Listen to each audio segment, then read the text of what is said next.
সুপ্রিয় দর্শক আসসালামু আলাইকুম, শুভেচ্ছা জানাচ্ছি। আমরা এখন আছি শ্রীনগর মুন্সিগঞ্জ, এটি বেদেপল্লীতে।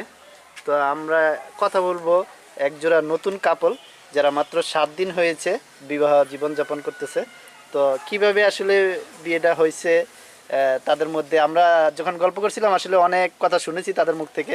তো আমরা তাদের মুখ থেকে আসলে এই কথাগুলো একটু শুনবো।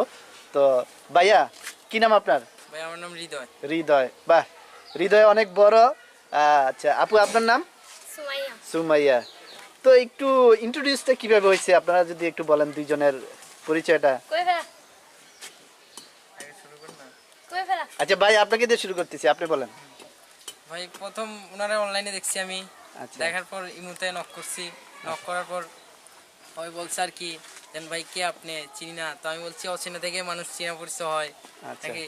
তো বললো আচ্ছা ভাই আমি কারোর সাথে এই ওই অপরিচিত কারোর সাথে কথা বলি না, তো আমি কিভাবে কথা বলবো আপনার সাথে। আমি কথা অপরিচিত থেকে মানুষ চিনা পরিচয় হয়। তো এই নিয়ে কথা বললাম, কথা বলতে বলতে তো ওনারা আমি দিলাম, ওই প্রপোজ করলাম। তো ও একটা ছবি পাঠাইছিল, তো ছবির ভিতরে লেখা ছিল ইস শরম পাইলাম। হ্যাঁ। তারপরে তাই আমি বললাম না ঠিক আছে, একটু হইলো আগ্রহ আছে। বোঝা যাচ্ছে। তারপরে কথা বললাম, কথা বলার পর ওই আলিও বলছি, হ্যাঁ বলছে, বলার পর কিছুদিন কথা বললাম। কথা বানতে বেঈমান। কত এবার তুই না না না, কইলে কইলে তারপরে ওই কিছুদিন কথা বললাম, কথা বলার পর ওই একটু সমস্যা হয়েছে। তো সমস্যার কারণে অনেক সমস্যা হতে পারে ভাই, কিন্তু সমস্যার কথা বলতে পারবো না, করলাম প্লিজ আগে থেকে বলে দিই। তারপরে সমস্যা হয়েছে, ব্লক মারছে আমারে। তারপরে আমি সরি টরি বইলা আবার ব্লক খুলছি। আবার কিছুদিন পর আবার আরেকটা সমস্যা, ব্লক মারছে। এখন আমার সাথে আর অনেক দিন যাবত কথা বলে না। তারপরে আমি একটা নতুন ইমো খুললাম।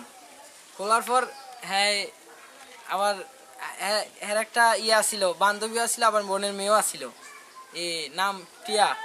তো একসাথে থাকতো, তোর সাথে কথাবার্তা বলছেন সুমুর কাছে যাও একটু কথা বলি।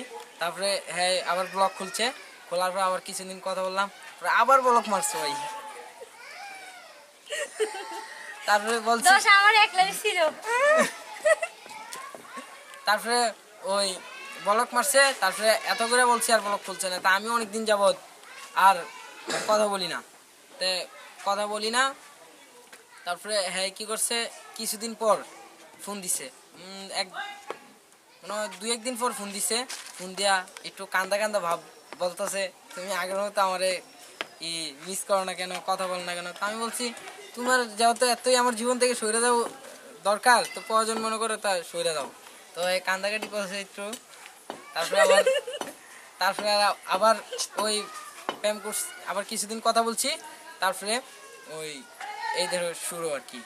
তারপরে আর কোনো ঝামেলা হয়নি। তারপরে ওইখান থেকে এই 7-8 মাস পর প্রেম করছি। 7-8 মাস পর ঘুরতে আইছি। ঘুরতে আসার পর এই বাড়িতে আইছি। তো আমার সাথে 2টা ফ্রেন্ড আইছিল, তো আমিও আইছিলাম। তো আসার পর আর কি যে ফ্রেন্ডটা আইছিল ওটা আমার ফ্রেন্ড আর কি, আগে একবার আইছিল। তো আর কি ওর সাথে অনলাইনে কথা হয়েছিল। হ্যাঁ ওই মামা বলে রাখতো, তো আইছিল আগে হ্যাঁ করতে। তারপরে হ্যাঁ আমার নিয়ে আইছে, হ্যাঁ ফ্যামিলির সাথে হ্যাঁ কথা পরিচয় হয়েছিল। তারপরে আমি আইছিলাম। আসার পরে একদিন আসছিলাম, থাকার পর একদিন থাইকা ঘুরতে গেছিলাম 3 জনে। এর বোন যে আসছিল একজন পিয়া, আর আমরা 3টা ফ্রেন্ড। তো 5 জনে ঘুরতে গেছিলাম।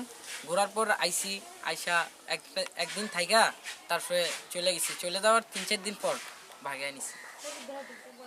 তুই আর তোর কিছু বলা থাকলে। আচ্ছা, আমরা একটু জানবো আপনি কেন ব্লক মারছিলেন, এই বিষয়টা কেন আসলে। বইটা ফোন টুই না বলো আর কি, ও কেমন, ওর কথাবার্তা আমার ভালো লাগতো না আর কি। কেমন চেতাচেতি করতো, তো ভালো লাগতো না। এর জন্য আমার আর কি কেমন, আমার যারা ভালো না লাগে তার সাথে আর কি কথা বলবোই না। তো এর জন্য আর কি ব্লক মেরে দিতাম, বারবার ব্লক মেরে দিতাম।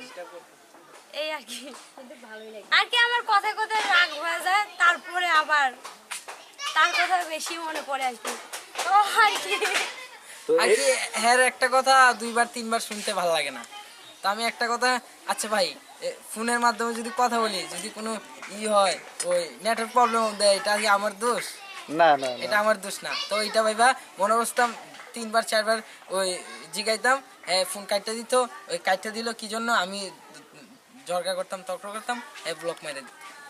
এই এই আর কি বলবো, আর ফোন তো দিতে পারবো না। আবার বলতো যেন আবার ফোন দিলে ফোন বিজি পাইতো, আমি ফোন দিলে বিজি পাইতাম, তো এই নিয়ে সমস্যা গ্যাঞ্জাম হইতো, ব্লক মারতো, এই নিয়ে আর কি বাজে সমস্যা আর কি, ব্লক মারা হইতো।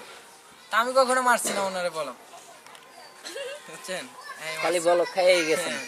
তো আপনাদের মধ্যে কোনো মানে মধুর স্মৃতি, হ্যাঁ, হাসির এরকম কোনো স্মৃতি আছে?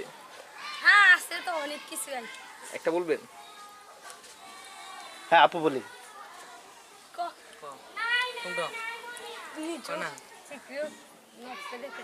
না ভাই থাক, কিছু বলার নেই।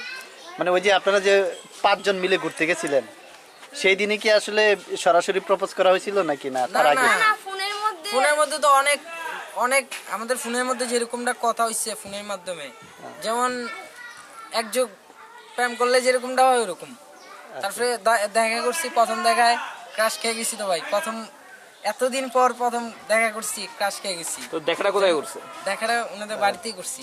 প্রথম শ্রীনগর গেছিল, আমরা গাড়ি থেকে আইছি, ওইখানে দেখা হয়েছে, দেখার পর হোস্টেলে ঢুকছি, ঢুকে খাইছি, খাওয়া দাওয়া করে বাড়িতে আইছি, তো এরকম কথা। তো আপু আপনার কি প্রথম দেখায় তাকে ভালো লাগছে? হ্যাঁ। আর ফোনের মাধ্যমেই তো ওই যে বললো আর কি, ফোনের মাধ্যমেই অনেকটা ভালোবাসা ফেলাইছি। তো আর দেখলেই কি আর না দেখলেই কি। আর মনে হয় নাই তো যে ওরে আমি কখনো দেখি নাই, এরকমটা মনে হয় নাই, কিন্তু সামনে দেখা কেরম বুকের ভিতর চিনচিন ধুকধুক আর কি, যারে সত্যিকারে ভালোবাসলে যা হয় আর কি। এই কোনটা আর কিছু করবো না। ভবিষ্যৎ ইচ্ছা কি আসলে আপনাদের সংসার জীবন মাত্র 7 দিন শুরু হলো? হ্যাঁ, ভবিষ্যতে আছে। অন্যান্য মানুষ যেরকম ভাবে দিন কাটায় ওরকম ভাবেই কাটাবো। যেমন এই বাচ্চা কাচ্চা হবে, পড়ালেখা করাবো, ঠিক মতো সুখে দুঃখে দিন কাটাবো, এইটাই। অত বড় লোক হইতে চাই না ভাই, আর না খেয়ে থাকতে চাই না, বুঝতে পারছেন? এখন আপনি কি করতেছেন? হ্যাঁ, এখন বর্তমানে কিছুই করি না, তা আশা করছি কিছু একটা করবো। কেননা আমার আব্বু আমার কাছে থাকনে ওনারা কিছু করতে দেই নাই, কেননা আমি তো ভাইদের মধ্যে ছোট, ওই তোমার জন্য আর কি আমার কোনো পরিশ্রম করতে দেয় নাই, তো আমি বেসালার চলছি। তো কি করার ইচ্ছা আছে আপনার? দেখি না ভাই, আল্লাহ নসিবে কি লেখা রাখছে বলা যায় না, তো এখন কি করার ইচ্ছা আছে কেমন বলবো।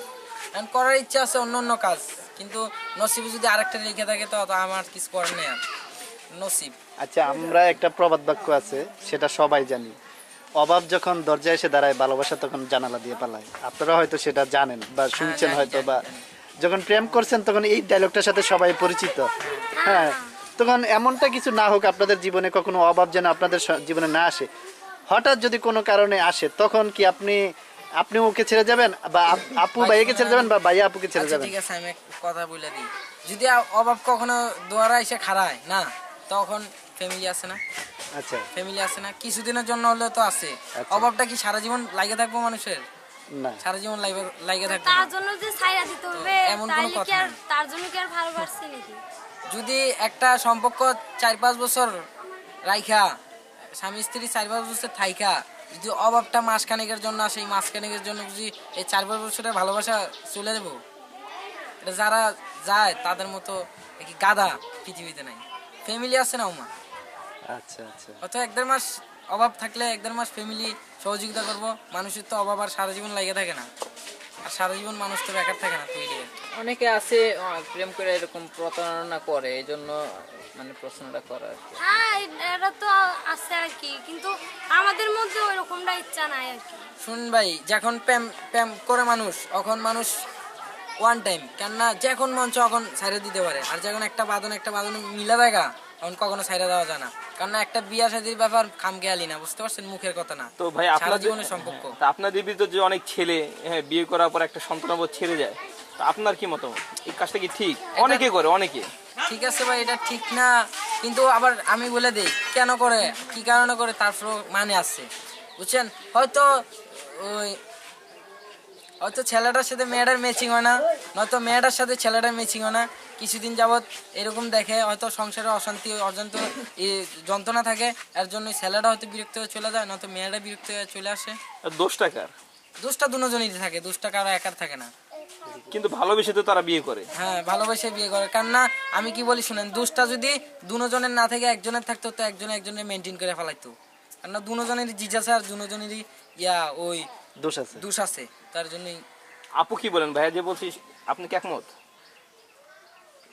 হ্যাঁ, না কেমন জানি মনে হচ্ছে আপনার চাহনিতে মনে হচ্ছে যে এটা না। ঠিক আছে যে এক হাতে কখনো তালি বাজে না, দোষ তো দুইজনেরই আছে। কিন্তু একজন যদি স্যাক্রিফাইস করে তাহলে তো সংসারটা টিকে যায়। হ্যাঁ, তখন টেকা যায় ঠিক আছে, কিন্তু সবার রাগ কি আর এক?